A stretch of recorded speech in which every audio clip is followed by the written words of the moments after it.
नमस्कार, बहस के सबसे बड़े शो दंगल में स्वागत है आपका। साथ आपके मैं हूं अर्पिता आर्या। कुछ दिन पहले कांग्रेस के कार्यकर्ताओं ने दिल्ली में एक विवादित नारा लगाया था, मोदी तेरी कब्र खुदेगी। लेकिन इसी बयान को प्रधानमंत्री मोदी ने अब एक ऐसा हथियार बना लिया है जिसका इस्तेमाल वो कांग्रेस के खिलाफ ही करने लगे हैं। चुनावी साल में कर्नाटक के दौरे पर प्रधानमंत्री ने फिर से इसका जिक्र करते हुए साफ संकेत दे दिया कि 2024 आम चुनाव तक वो इसे लेकर कांग्रेस पर प्रहार करते रहेंगे। अब सवाल है कि क्या ऐसा करने से बीजेपी को वाकई फायदा होगा। सवाल ये भी है कि कांग्रेस के नेता या कार्यकर्ता बार बार विवादित बयान देकर क्यों अपनी ही फजीहत कराते हैं। वैसे बीजेपी से यह भी पूछा जाना चाहिए कि बार बार प्रधानमंत्री क्यों कब्र वाले बयान का जिक्र करने से नहीं चूकते। क्या दूसरे मुद्दे खत्म हो गए हैं? आज दंगल में बहस इन्हीं सवालों के इर्द गिर्द, लेकिन पहले ये रिपोर्ट।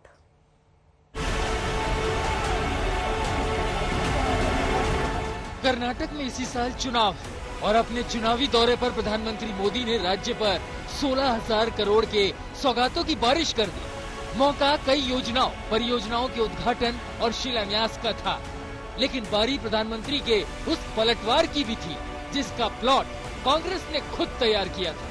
बात दिल्ली में कब्र खुदने को लेकर शुरू हुई थी, जिसका जवाब पीएम मोदी ने कर्नाटक के मांड्या में दिया।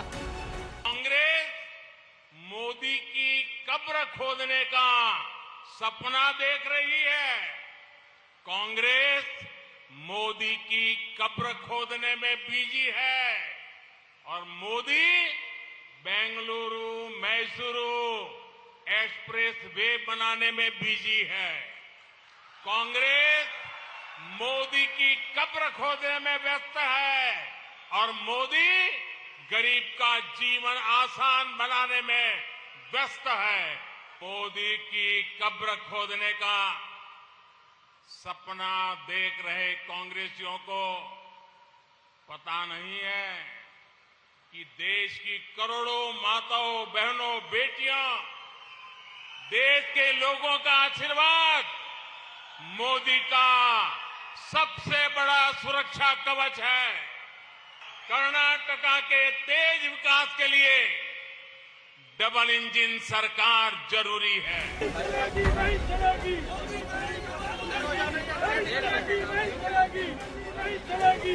दिल्ली में जब कांग्रेसी नेता पवन खेड़ा को एयरपोर्ट पर हिरासत में लिया गया था, तो कांग्रेसी कार्यकर्ताओं के विवादित नारे ने नई बहस छेड़ दी थी।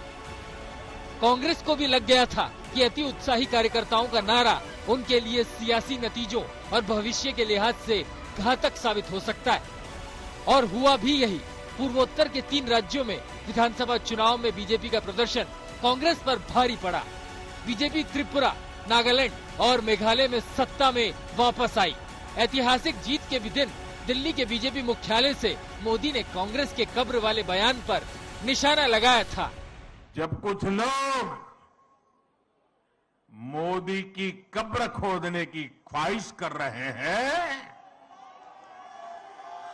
जहां मौका पड़ता है कमल खिलता ही जा रहा है, खिलता ही जा रहा है।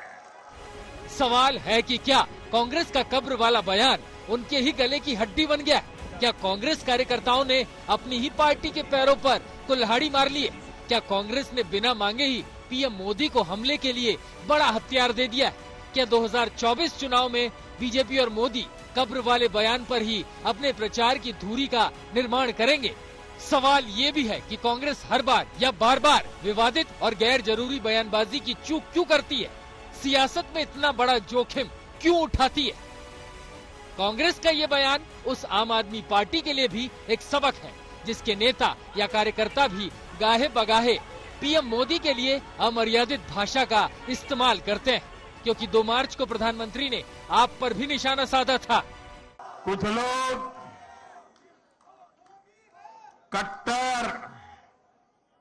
कट्टर की पहचान में लगे हुए हैं। वो हर काम बेईमानी भी कट्टरता से करते हैं। ये कट्टर लोग कहते हैं मर जा मोदी, वो कहते हैं मर जा मोदी। देश कह रहे हैं मत जा मोदी, मत जा। कर्नाटक की रैली में पीएम मोदी ने कब्र वाले बयान का शिगुफा छोड़कर ये जता दिया कि 2024 के सबसे बड़े लड़ैया में ये बयान उनके लिए ब्रह्मास्त्र बनने वाला है, क्योंकि जब जब विपक्ष की ओर से मोदी पर निजी हमला हुआ तब तब उसे प्रधानमंत्री ने पलटवार का माध्यम बनाया, जिसका लाभ सियासी नतीजों के तौर पर सामने भी आया है। सगौय राज, मांड्या, आज तक। तो मुद्दे पर चर्चा की शुरुआत करें। खास मेहमानों से आपका तारुफ करा देते हैं। अभय दुबे, प्रवक्ता कांग्रेस पार्टी के इस वक्त हमारे साथ जुड़ चुके हैं। के शर्मा साहब इस वक्त जुड़ चुके हैं, प्रवक्ता बीजेपी के। अनुराग भदौरिया हैं, प्रवक्ता समाजवादी पार्टी के। और डॉक्टर विशाल मिश्रा हैं, राजनीतिक विश्लेषक के तौर पर वो हमारे साथ होंगे चर्चा में। आप सभी का बहुत बहुत स्वागत। लेकिन शुरुआत अभय दुबे से करूं, उससे पहले जरा हुगली लिए चलते हैं, जहां पर प्रधानमंत्री नरेंद्र मोदी इस वक्त संबोधित कर रहे हैं। अपनापन दिया है, एक से बढ़कर एक। आपका ये प्यार, आपके आशीर्वाद अभिभूत करने वाले हैं। ये स्नेह आपका मुझ पर बहुत बड़ा ऋण है, कर्ज है, और इस कर्ज को मैं कर्नाटक की जनता की लगातार सेवा करके उतार चुकाऊंगा।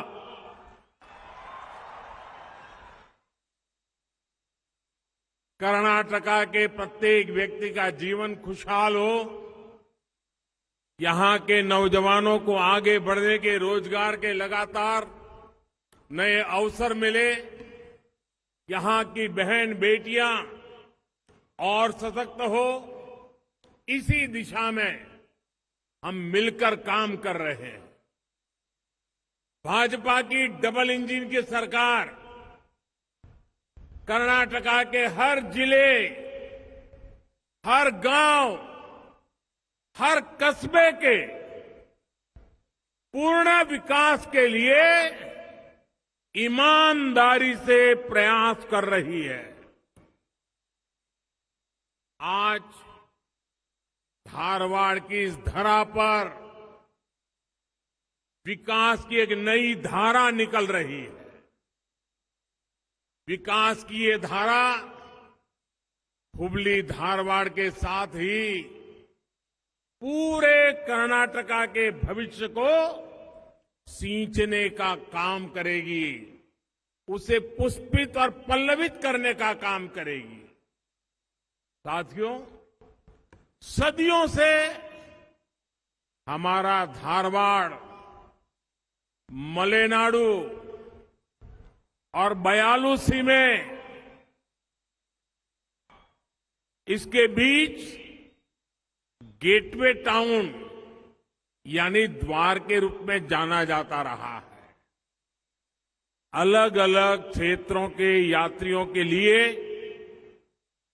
ये नगर एक पड़ाव होता था। इसने हर किसी का दिल खोल करके स्वागत किया और हर किसी से सीखकर खुद को समृद्ध भी किया। इसलिए धारवाड़ केवल एक गेटवे ही नहीं रहा, बल्कि एक कर्नाटका और भारत की जीवंतता का एक प्रतिबिंब बन गया। इसे कर्नाटका की सांस्कृतिक राजधानी के रूप में जाना जाता है। धारवाड़ की पहचान साहित्य से रही है, जिसने डॉक्टर D.R. बेंद्रे जैसे साहित्यकार दिए हैं। धारवाड़ की पहचान समृद्ध संगीत से रही है, जिसने पंडित भीमसेन जोशी, गंगूबाई हंगल और बासवराव राजगुरु जैसे संगीतज्ञ दिए हैं। धारवाड़ की धरती ने पंडित कुमार गांधर्व, पंडित मल्लिकार्जुन मानसूर जैसे महान रत्नों को दिया है। और धारवाड़ की पहचान यहां के स्वाद से भी है, ऐसा कौन होगा जिसने एक बार धारवाड़ पेड़ा का स्वाद लिया हो और फिर उसका मन उसे दोबारा खाने का ना किया हो। लेकिन हमारे साथी प्रहलाद जोशी मेरे स्वास्थ्य का बहुत ख्याल रखते हैं, इसलिए उन्होंने आज मुझे पेड़ा तो दिया लेकिन बंद बॉक्स में दिया।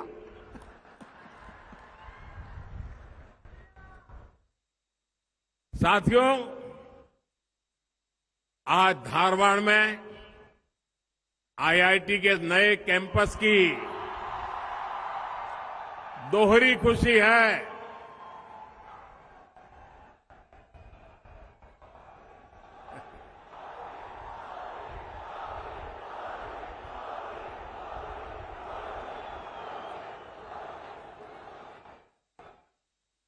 यहां हिंदी समझ में आता है इस तरफ।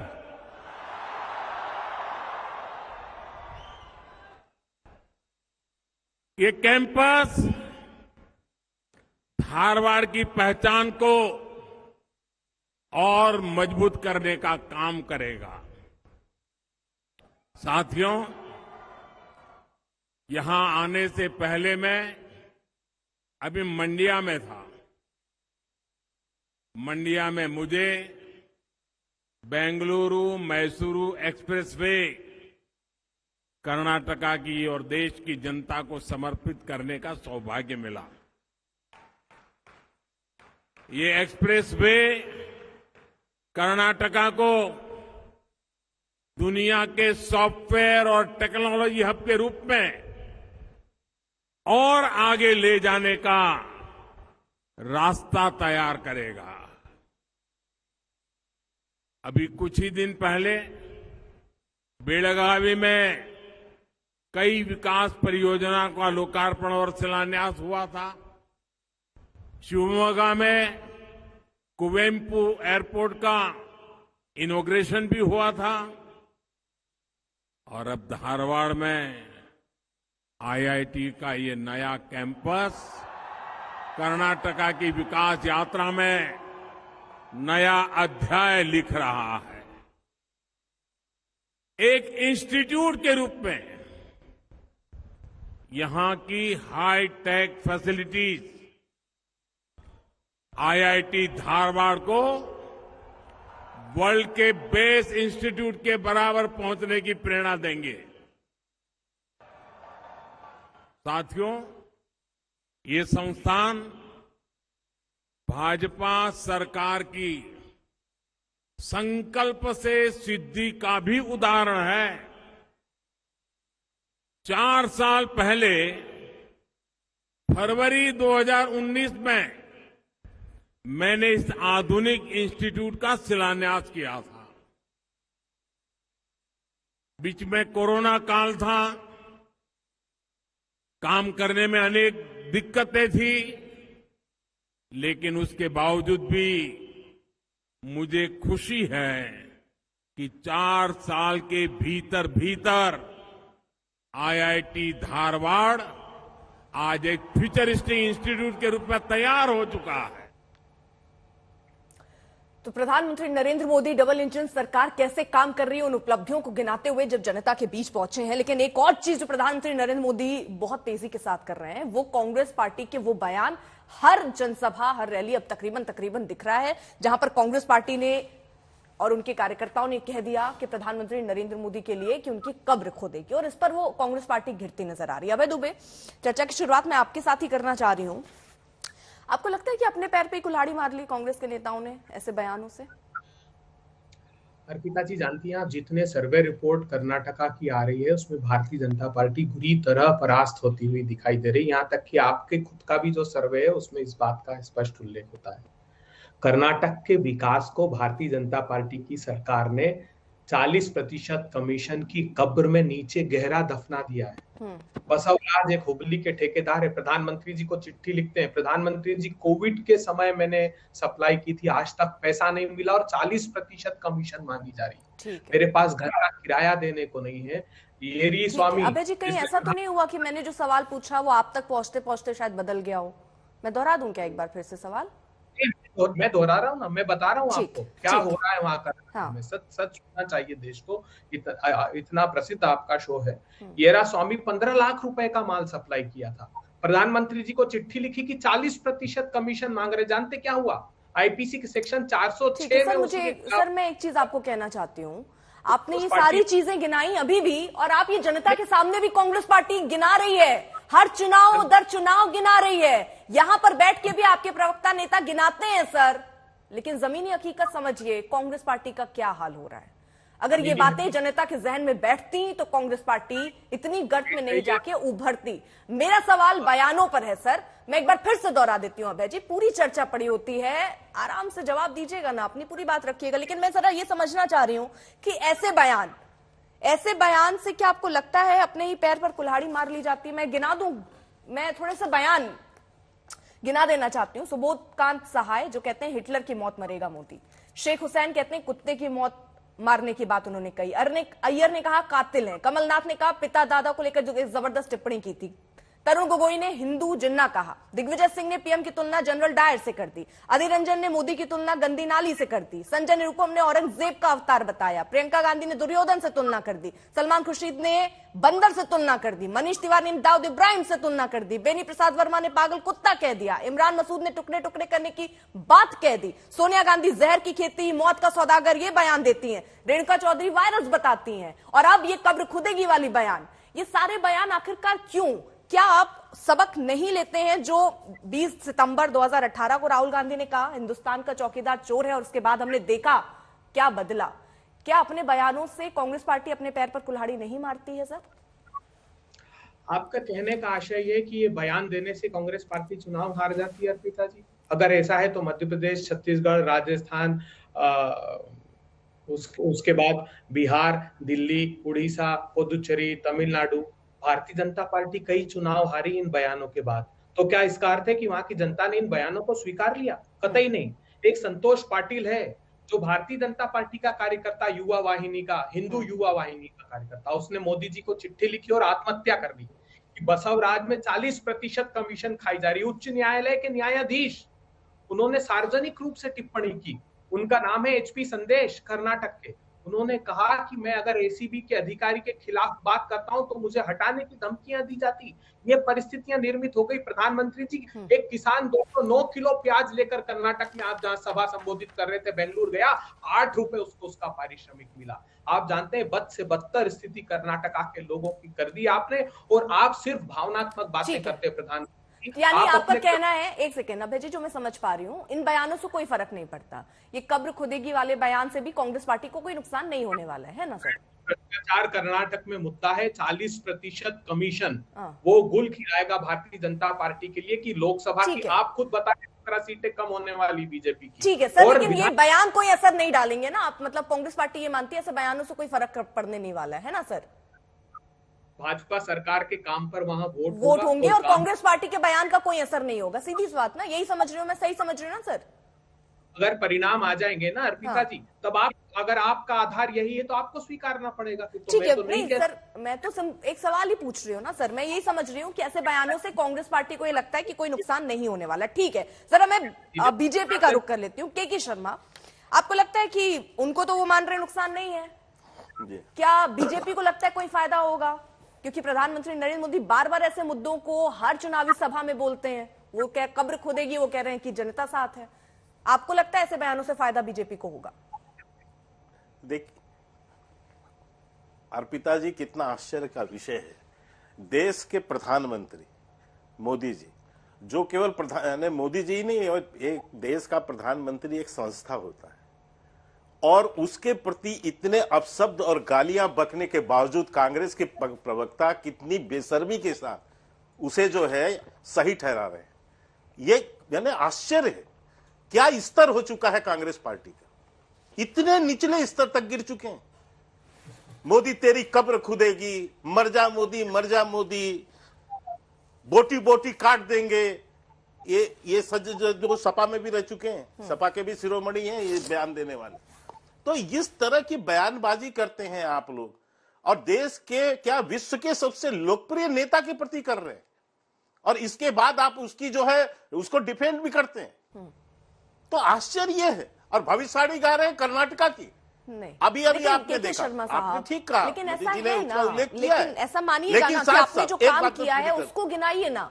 प्रधानमंत्री क्यों ऐसे बयानों को बार बार चौकीदार चोर है से लगाकर अब कब्र खुदे तक की बात, क्योंकि आप लोग तो कहते हैं कि हम नहीं सुनते, हम विकास की तरफ बढ़ते हैं, हम विकास की बात करते हैं, तो कीजिए केवल विकास की बात। ये मुद्दे क्यों उठाए जाते हैं हर चुनावी सभा में? फिर अर्पिता जी, अभी अभी आपने जो है 3-4 मिनट का माननीय प्रधानमंत्री जी की क्लिपिंग दिखाई, जैसे ही डिबेट चालू हुआ। क्या बताया माननीय प्रधानमंत्री जी ने उसमें? कि शिमोगा में हमने नया एयरपोर्ट का उद्घाटन किया। धारवाड़ में आज जो है आईआईटी सेंटर जो है दे रहे हैं। आज जो 4 साल पहले जिसका हमने उद्घाटन शुरुआत किया था, आज उसका उद्घाटन कर रहे हैं। उसको 4 साल के अंदर बना के हमने जो वहां के विद्यार्थियों के लिए दिया। आज वहां पर 119 किलोमीटर लंबा लगभग 8,000 करोड़ रुपए का Bengaluru to Mysore 10 lane 10 line highway, national highway बना के आज उनकी जनता को दिया। आज वहां 92 किलोमीटर मैसूर से कुशलगढ़ जो है 4 लाइन सड़क का उद्घाटन किया। ये क्या ये डेवलपमेंट के काम नहीं है? इसकी चर्चा अभी अभी माननीय प्रधानमंत्री जी, अभी जब आपने क्लिपिंग दिखाई तो क्या उसमें आया? लेकिन उसके बीच में, अपने भाषण के बीच में उस जनता को यह तो बताएंगे कि मैं आपके लिए यह काम कर रहा हूं, मैं गरीबों को मुफ्त अनाज दे रहा हूं, मैं गरीबों के लिए शौचालय बना रहा हूं, मैं गरीबों के लिए नल योजना, नल से जल तक, घर तक जो है नल से जल पहुंचा रहा हूं। और मेरे लिए क्या कहा जा रहा है कि मर जा मोदी, मर जा मोदी, तेरी कब्र खुदेगी मोदी। यानी आज विपक्ष जो है मुद्दों की राजनीति नहीं कर पा रहा, तो गालियां बक रहा है। वो इस तरह से हमें कोस रहा है। क्या हम इसको देश की जनता को ना बताएं? कैसे बताएं जाके? हमें ये तो कहना ही पड़ेगा ना। हाँ। तो इन्हें तो कहीं एक्सपोज करना पड़ेगा हमें। ठीक है जी, बताना भी पड़ेगा। ठीक है, लेकिन इसका फायदा होता है क्या सर बीजेपी को? आप लोग भी तो अंदर बहुत एनालाइज करते हैं चीजों को, बड़ी मतलब राजनीति में सर कोई भी चीज कहने के लिए कह दी जाए ऐसा नहीं होता है।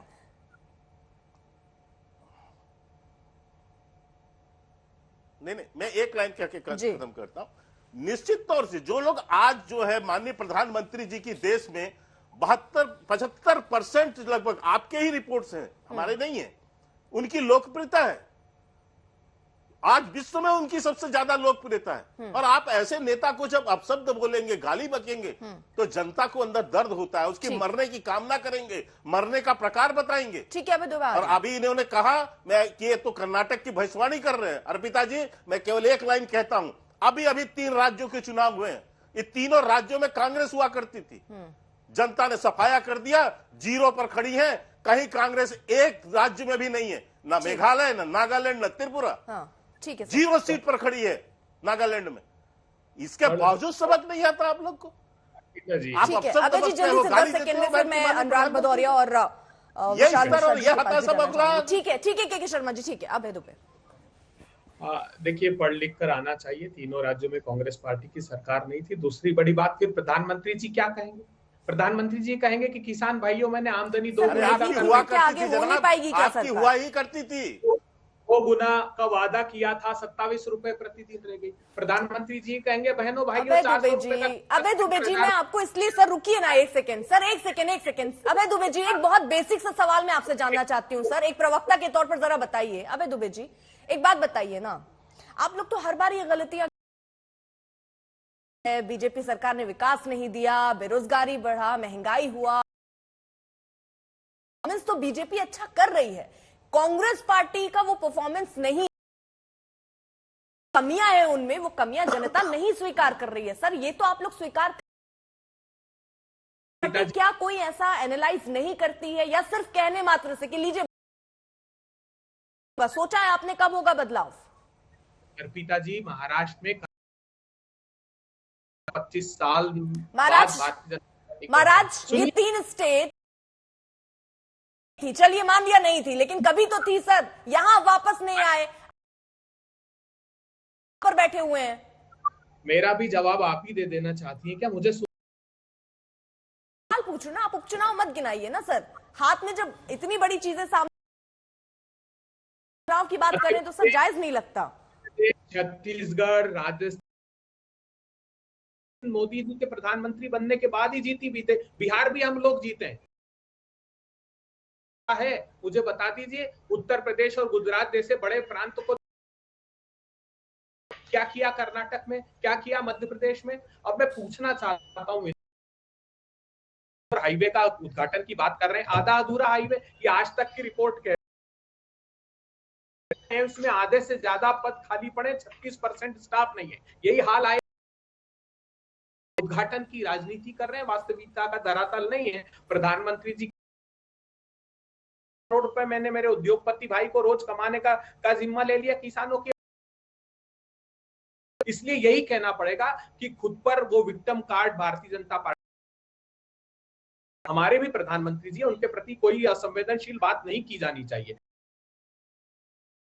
नहीं हो सकता। चुनाव का मुद्दा कर्नाटक के किसानों के, चुनाव का मुद्दा भीषणतम भ्रष्टाचार कार्ड खेलने का मौका तो कांग्रेस पार्टी दे देती है। बात तो यही। भदौरिया को भी चर्चा में शामिल कर लो, विशाल मिश्रा जी को भी। अनुराग भदौरिया, अपने बयान की बात की तो मैं आज बयान पे ही बात कर लेता हूं। कोनार्ड संगमा जब चुनाव लड़ रहे थे तो यही भारतीय जनता पार्टी के बड़े बड़े नेता क्या कहते थे मंच पे जाके, ये जो भ्रष्टाचार है क्या इनकी इंक्वायरी नहीं होनी चाहिए, क्या ऐसे लोगों को जेल के पीछे नहीं जाना चाहिए। आज उन्हीं को आप चीफ मिनिस्टर बना रहे हो जिनके खिलाफ आप जिनको जेल भेजने की बात कर रहे थे, उनको तो आपने चीफ मिनिस्टर बना दिया। यही सुमेंदु अधिकारी जब स्टिंग ऑपरेशन हुआ था, पैसा लेते हुए पकड़े जा रहे थे, तब आपके नेता क्या कह रहे थे वहां चिल्ला चिल्ला के, क्या कैमरे के सामने पैसा लेते पकड़े जा रहे हैं। हाई कोर्ट ने कहा था कि इस पे इंक्वायरी, सीबीआई इंक्वायरी बैठाई थी, और जब आपके साथ आ गए तो बयान कहां चला गया जो आप मांग रहे थे कि नहीं इंक्वायरी होनी चाहिए, सीबीआई इंक्वायरी होनी चाहिए, जेल में जाने चाहिए ऐसे लोग। फिर बाद में आपने उनके साथ हाथ मिला लिया, फिर वो आपकी पार्टी में आ गए, फिर आपने कौन सा जल उनके ऊपर डाल दिया कि पाक साफ हो गए, इंक्वायरी बंद हो गई। बयान कहां चले गए वो बयान कहां चले गए जो बयान आप देते थे। जरा ये बताइए कि कांग्रेस पार्टी जिस तरीके के बयान देती है, कांग्रेस पार्टी जिस तरीके के बयान देती है, सवाल तो सुनिए ना, बयान की बात हो जाएगी, सवाल सुन लूंगा मैं, बयान तो हो जाएगा। सवाल सुनेंगे आप, एक और बयान रह गया, सवाल सुनिए। सर दिक्कत बाद में बता लीजिएगा, सवाल पहले सुन लीजिए। सर मैं एक छोटी सी चीज ये जानना चाह रही हूँ कि जो बयान कांग्रेस पार्टी की तरफ से दिए जा रहे हैं, आप बड़ी चीज जानिए, छोटी चीज के चक्कर में कहां पड़े। बड़ी चीज हम बता रहे हैं, भदौरिया पूछ रही है। बहुत सीधा सवाल मैं पूछ रही हूँ, मत चर्चा को इस तरफ ले जाइए, नहीं फिर दिक्कत आपको ही होगी महाराज, दिक्कत होगी सर, फिर मत कीजिए। मैं सिंपल, मैं सीधा सा सवाल ये पूछ रही हूँ कि कांग्रेस पार्टी, सर मैं नहीं पूछूंगी सवाल अनुराग भदौरिया, अगर आपको ऐसा ही करना है तो सवाल का जवाब नहीं देना है तो आप उसके लिए आजाद हैं सर, आप आजाद हैं उसके लिए, आपको पूरी स्वतंत्रता है, मत दीजिए जवाब। मेरा काम सवाल पूछना, मैं पूछूंगी। आपको अगर आप कुछ सोच कर निर्धारित माइंडसेट के साथ आए तो उसके लिए महाराज मैं कुछ कर नहीं सकती। अगर आप चाहते हैं तो मैं सवाल पूछूं या फिर मैं विशाल मिश्रा के पास जाऊं, तय कर लीजिए अनुराग भदौरिया। आपको सवाल पूछना ही नहीं है क्योंकि आपका सवाल नहीं है, सवाल आपका होता तो पूछ लिया होता आपने अब तक। इतना समय कोई लगाता है क्या सवाल पूछने में? आप पूछिए। पूछूं? मुझे ये बताइए कि जो ये बयान कांग्रेस पार्टी की तरफ से आए हैं, बीजेपी इसको भुनाने की कोशिश जो करती दिख रही है, आपको लगता है कांग्रेस पार्टी को इसका नुकसान होगा या गलत बयान दे रहे हैं या ऐसे बयान नहीं कांग्रेस पार्टी को देने चाहिए, और बीजेपी इसको भुनाने की कोशिश कर रही है, बीजेपी को फायदा दिख रहा है आपको? भारतीय जनता पार्टी को फायदा कैसे हो सकता है जब भारतीय जनता पार्टी देश की जो मूल समस्या उस पर तो बात नहीं करना चाहती।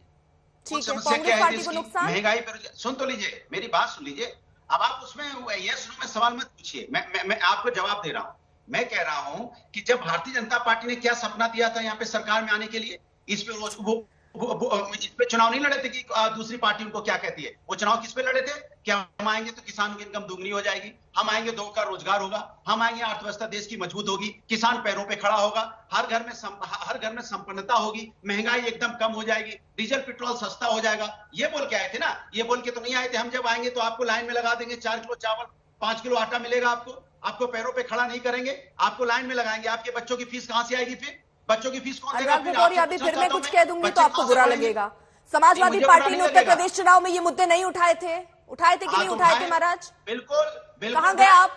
तो अरे तो भैया आपको क्या लगता है सत्ता बनाना जरूरी चाहिए? 70 साल तो कांग्रेस भी यहाँ सत्ता में रही है, तो क्या इसका मतलब कांग्रेस बहुत अच्छे थे? तो उनकी कमी के बाद ही वो सत्ता से हटे ना। आप इतनी लाइन से कमी अगर गिना रहे हैं तो जनता जवाब देगी कि सारे मुद्दे आप ऐसे बता रहे हैं, उसके बावजूद बीजेपी सत्ता में आ रही है, स्वीकार करना पड़ेगा उसको, बचा नहीं जा सकता। सर सत्य सामने खड़ा है, आप कह रहे हैं ये सत्य नहीं है। चलिए स्ट्रैटेजी बदलिए। आप लोगों को दिक्कत ये है कि अपने गिरेबान में झांकना ही नहीं है। हमने कहा कमी रह गई एज अ विपक्ष, आप नहीं समझेंगे। ठीक है विशाल मिश्रा, विशाल मिश्रा, ठीक है विशाल मिश्रा, जरा मुझे ये बताइए कि आप एक राजनीतिक विश्लेषक के तौर पर जरा ये बताइए कि आपको लगता है कि इस तरीके के बयान कांग्रेस पार्टी को फिर से मंथन करने चाहिए, क्योंकि लगातार फहरिस्त है, मैंने गिनाई कि कितने बयान कांग्रेस पार्टी के आते रहे हैं। क्या ये बयान नुकसान देते हैं, और अगर देते हैं तो कांग्रेस पार्टी क्या इसको समझ नहीं पा रही है, और बीजेपी को क्या इससे कोई फायदा होता है या हो रहा है, आगे होगा?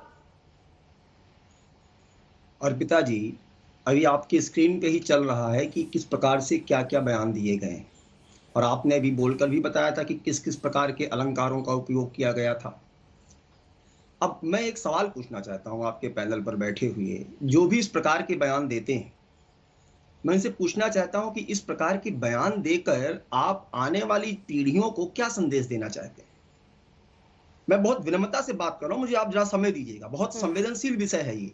बात इसकी नहीं, आप तो अपनी राजनीति कर लेंगे, लेकिन मान्यवर क्या राजनीति इस प्रकार के शब्दों का उपयोग करके किया जाएगा?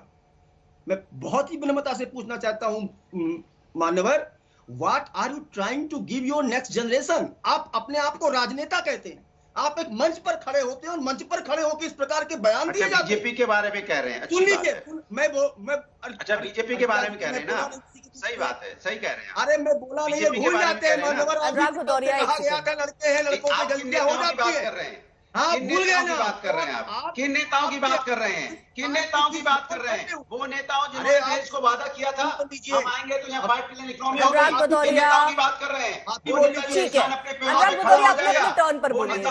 ठीक है अनुराग भदौरिया, आवाज कम करनी पड़ेगी सर, अच्छा नहीं लगेगा ना, उनको बात तो रखने दीजिए। आप बहुत बड़े किसानों की हितैषी बनते हैं। मैं आपसे अनुराग भदौरिया, मैं आखिरी बार कह रही हूँ, फिर मुझे आपकी आवाज बंद करनी पड़ेगी, मत कीजिए। आप एक सेकंड रुकिए, अपनी बारी में बोलिएगा।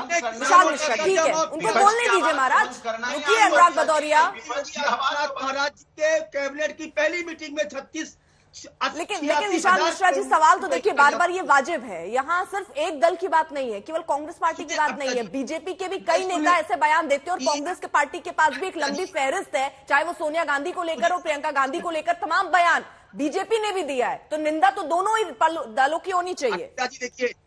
अर्पिता जी देखिए, आप एक विशेष व्यक्ति, विशेष पार्टी से आपका मनभेद हो सकता है, मतभेद हो सकता है, लेकिन इस प्रकार के विश्वमन कहां से आते हैं?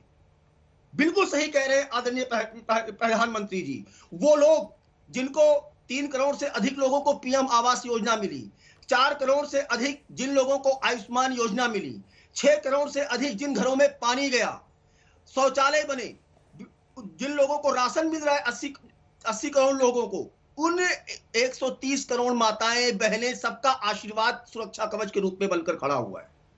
किस प्रकार के बयान दिए जाते हैं? डेमोक्रेसी इज इन डेंजर, किस प्रकार के बयान दिए जाते हैं आप मुझे बताइए। तब डेमोक्रेसी डेंजर में नहीं आती है जब इमरजेंसी लगाई जाती है, तब डेमोक्रेसी डेंजर में नहीं आती है जब आप न्यायालय का निर्णय बदल देते हैं, तब डेमोक्रेसी डेंजर में नहीं आती है जब बयान देने वालों के लिए 11-11 साल लोगों को जेल में रखे जाते हैं। तब आपको डेमोक्रेसी क्यों? क्योंकि तब आप ही का सिस्टम है और आप ही डेमोक्रेसी को जो है नकारने वाले थे। तो ये जो बयान है लगातार, इससे आप कौन सी इमेज? आज G20 जब दुनिया भारत का लोहा मान रही है, आज जब नया भारत अपनी आकांक्षाओं के साथ साथ अपनी प्राचीन पहचान को बनाए रखते हुए विश्व गुरु बनने की तरफ अग्रसर है, तो आप विदेशों में जाकर कौन सी मानसिकता से भारत की इमेज को धूमिल करना चाहते हैं? आप मुझे बताइए। मेरा ये सवाल है इन लोगों से कि कौन सी मानसिकता से आप धूमिल करना चाहते हैं? आज क्या सच नहीं है कि भारत G20 का ठीक है विशाल मिश्रा जी, अभय दुबे का मैं जरूर करना चाहती हूँ। ये देखिए, ये भारत अपने ये देखिए, ये बयान जो है वो फिर बीजेपी की तरफ से भी ऐसे कई बयान आते हैं, कांग्रेस की तरफ से भी ऐसे बयान आते हैं, तो दोनों ही बयानों पर देखिए चर्चा होनी चाहिए। और मुझे लगता है राजनीति करने के लिए इन शब्दों का किसी भी दल को इस्तेमाल नहीं करना चाहिए। अभय दुबे, जरा मैं अब इससे इतर, क्योंकि कर्नाटक पहुंचे हैं प्रधानमंत्री नरेंद्र मोदी और बाकायदा रैली और रोड शो कर रहे हैं, मैं एक चीज जरा आपसे समझना चाह रही हूँ, किस तरीके की रणनीति कांग्रेस पार्टी की आने वाले चुनावों, जहां राज्यों में चाहे लोकसभा चुनाव है, किस तरीके की रणनीति है? क्योंकि 5 मार्च 2023 को खरगे साहब जाते हैं, 16 जनवरी 2023 को प्रियंका गांधी जाती हैं, 8 जनवरी 2023 को खरगे साहब एक बार फिर पिछली बार गए थे। प्रधानमंत्री नरेंद्र मोदी 6वीं बार पहुंचे। एक तुलनात्मक ढंग से भी देखिए आपकी तैयारी क्या है। एक अकेला शख्स 6 बार पहुंचता है कर्नाटक, आपकी पार्टी के 3 अलग अलग चेहरे वहां पहुंचते हैं। राहुल गांधी जो भारत जोड़ो यात्रा में शामिल थे, सबको साथ लाने की बात कर रहे थे, एक अलग इमेज उन्होंने बनाई, वो नहीं पहुंचते हैं, गुजरात नहीं पहुंचते हैं, यहां नहीं पहुंचते हैं। क्या स्ट्रैटेजी है? और चेहरा एक बार फिर से जरा अगर आप बता पाए, कौन है चेहरा भाई?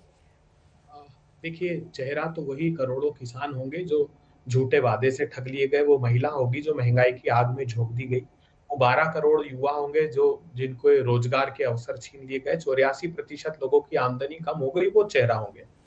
भारतीय जनता पार्टी को भय अब ये सता रहा है कि वो चाहे राजस्थान का उपचुनाव हो जो 25,000 वोटों से अभी फरवरी के महीने में पिछले 3 महीने में हारे, छत्तीसगढ़ 21,000 वोट से हार गए, 4 MLC के चुनाव फरवरी के महीने में से 5 में से 4 महाराष्ट्र में भारतीय जनता पार्टी चुनाव हार गई, वो भय सता रहा है। उपचुनाव कोल्हापुर का हारे, कस्बापेट का उपचुनाव हार गए, तो इन प्रांतों में जब ये उपचुनाव हार रही भारतीय जनता पार्टी तो भय सता रहा है। अभी मेरे साथी मित्र कह रहे थे आने वाली पीढ़ियों को क्या शिक्षा देंगे, भारतीय जनता पार्टी ने क्या शिक्षा दी जानते हैं आप? विश्व का सबसे बड़ा वेश्यालय चलाने वाला आदमी जो बर्नार्ड एन मराक था, जो मेघालय का जिक्र इन्होंने किया ना, उत्तर प्रदेश से पकड़ाया था। मासूम बच्चियां मेघालय से उसके रिसोर्ट से पकड़ाई, नशीले पदार्थ उसके यहाँ से पकड़ाए। उस पकड़ाने के बावजूद उसको मेघालय में मुख्यमंत्री के खिलाफ भारतीय जनता पार्टी ने उम्मीदवार बनाकर उतारा। ये इनका चाल चरित्र चेहरा है। 8 करोड़ रुपए नगद विधायक के घर से अभी पकड़ाए कर्नाटक में, 8 करोड़ रुपए उसके और उसके बच्चे के पास से। याद रखिएगा, फिर भारतीय जनता पार्टी उसको टिकट देगी। नैतिकता से इनका कोई सरोकार ही नहीं। वो कश्मीर में चले जाइए आप, तो कश्मीर में भी भारतीय जनता पार्टी तालिब हुसैन जैसे आतंकवादी को अपने मंच पर खड़ा करती है। भारतीय जनता पार्टी का कार्यकर्ता तारिक अहमद मीर जो घोषित आतंकवादी पाकिस्तान से हथियार सप्लाई करता है, उसको विधानसभा में टिकट दिया। सैफुल्लाह फारूक जो पंडितों की हत्यारा था, 10 साल जेल से छूट कर आया, उसको इन्होंने वार्ड नंबर 33 से भारतीय जनता पार्टी ने टिकट दिया। नैतिकता से इनका सरोकार ही नहीं। जितने काम ये गिना रहे हैं, 3.5 करोड़ उज्ज्वला बहनों ने गैस के सिलेंडर फिर रख दिए क्योंकि 1000 रुपए के पार इन्होंने गैस को पहुंचा दिया। ये कहते हैं कि हम लोगों ने मुद्रा के लोन दिए। अरे 32 करोड़ में से 27 शिशु कैटेगरी के, उसमें से ज्यादा भी नहीं। आपकी कोई स्ट्रेटेजी कांग्रेस पार्टी की है या अभी बनी नहीं है या बताना नहीं चाह रहे? मैं स्ट्रेटेजी जरा समझना चाह रही थी। कांग्रेस पार्टी मध्य प्रदेश, छत्तीसगढ़, राजस्थान, कर्नाटक में चुनाव जीत रही है। सारे सर्वे करें, भयानक एंटी इनकम्बेंसी है मोदी सरकार के खिलाफ भी और राज्य में इनके कर्नाटक की सरकार के खिलाफ भी। अब मैंने कहा कि उपचुनाव लिटमस टेस्ट थे, हाल ही में हुए, तो इस बात का ये क्यों ईडी सीबीआई का इस्तेमाल कर रहे हैं, इसी वजह से कर रहे हैं क्योंकि इनको डर। ठीक है, आप एक स्टेटमेंट इन्होंने दिया है महाराष्ट्र में, जानती है भारतीय जनता पार्टी के प्रदेश अध्यक्ष ने। के शर्मा जी, आप जबरदस्ती खुश हो रहे हैं। अरे उत्तर प्रदेश में सरकार बना ली, क्या हो गया? गुजरात में दोबारा सरकार बना ली, क्या कर लिया? सर वो उपचुनाव जीते हैं, आप हल्के में ले रहे हैं कांग्रेस पार्टी को। हिमाचल प्रदेश में हारे प्रधानमंत्री, यही तो मुझे हंसी आ रही है। इनको एक आंकड़ा बता दूंगा, अर्पिता जी एक आंकड़ा बता दूंगा तो शायद इनको समझ आ जाएगा। अब तक जो है 2019 से लेके लगभग 148 उपचुनाव हुए हैं। ठीक है अभय जी, ठीक है। 2019 से लेके अभी तक लगभग मंत्री मोदी जी के चेहरे पर ही चुनाव लड़े थे आप, जहां पर हारे हैं। बीच में चिल्लाने की आदत पड़ी हुई है। ठीक है, शांत रखो ना भैया, थोड़ा सा बता देता हूँ, ज्ञान बढ़ा लो, जी के अपना जनरल नॉलेज बढ़ा लो। अभय दुबे जी, राजनीतिक जनरल नॉलेज बढ़ा लो। सुनो बस अभी आपको ज्ञान देता हूँ। आपको पता है मैं आपको क्या बताने वाला हूँ। प्रांतों में एक भी थोड़ा बंद कराइए। आप जानती है जब ये प्रचंड बहुमत से थोड़ा डाउन कराइए। ठीक है अभय दुबे जी, ठीक है अभय दुबे जी, आप बोल रहे थे तो के शर्मा नहीं बोल रहे थे ना। सही, तो जो परंपरा अभी तक चल रही है वो चलने दीजिए, नहीं तो फिर आप बोलेंगे तो वो बोलने नहीं देंगे। रुक जाइए जरा अभय दुबे जी, रुकिए। हाँ के शर्मा जी, रखने दीजिए, इतना अहंकार दिखा रहे हैं। 11 राज्यों में एक भी सांसद। देखिए मैं इनका थोड़ा जनरल नॉलेज बढ़ा देता हूँ। थोड़ा जनरल नॉलेज जनरल का नॉलेज बढ़ा बढ़ाइए। देता हूं। ठीक है, अभी कितना रोजगार दिया है, बढ़ाइए अभी जनरल तक नॉलेज। पिताजी कितना रोजगार दिया आपने? 2019 से महंगाई कितनी कम की है? अब सब बोलेंगे, महंगाई मतलब अब तो दर रेस क्या लग गई है। जो है- ठीक है, अभी दुबे जी नहीं, की आवाज महंगाई और दर राजीव क्या रुकिए, है? एक सेकंड, बेरोजगारी दर क्या है जरा बता दीजिए। के.के. शर्मा बढ़ाइए जी। नॉलेज बढ़ाइए, ठीक है। बढ़ाइए नॉलेज। अनुराग नहीं, भदौरिया। नॉलेज बढ़ाइए। क्या मैंने नहीं, महंगाई दर क्या है, नॉलेज बढ़ाइए। बढ़ाइए नॉलेज देश का, बढ़ाइए बेरोजगारी दर क्या है, बढ़ाइए देश का नॉलेज, जिसको जनता को जरूरत है, बढ़ाइए देश का नॉलेज। किसानों की इनकम कितनी बढ़ा दी आपने, बढ़ाइए नॉलेज, बढ़ाइए। मैं जानना चाहता हूँ ठीक है। शिक्षा में आपने क्या काम किया, बढ़ाइए नॉलेज। ठीक है, ये हम 4 आपका सवाल हो गए ना नॉलेज अभी बढ़ाना दुबे जी, चाहते ठीक है। हैं। अब कि जरा आपने सुन ले, गैस सिलेंडर कितना केवल सस्ता सवाल किया, पूछिए। बढ़ाइए ठीक है, नॉलेज। आपने पूछ लिया ना, किसानों रुक की जाइए, कितना अब सस्ता सुनेंगे किया, जवाब बढ़ाइए कि नहीं। नॉलेज। किसानों की इक्विपमेंट खरीदने के लिए कितना सस्ता किया अरे आपने, क्या रुकिए, सब्सिडी दी अनुराग है, भदौरिया। बढ़ाइए नॉलेज।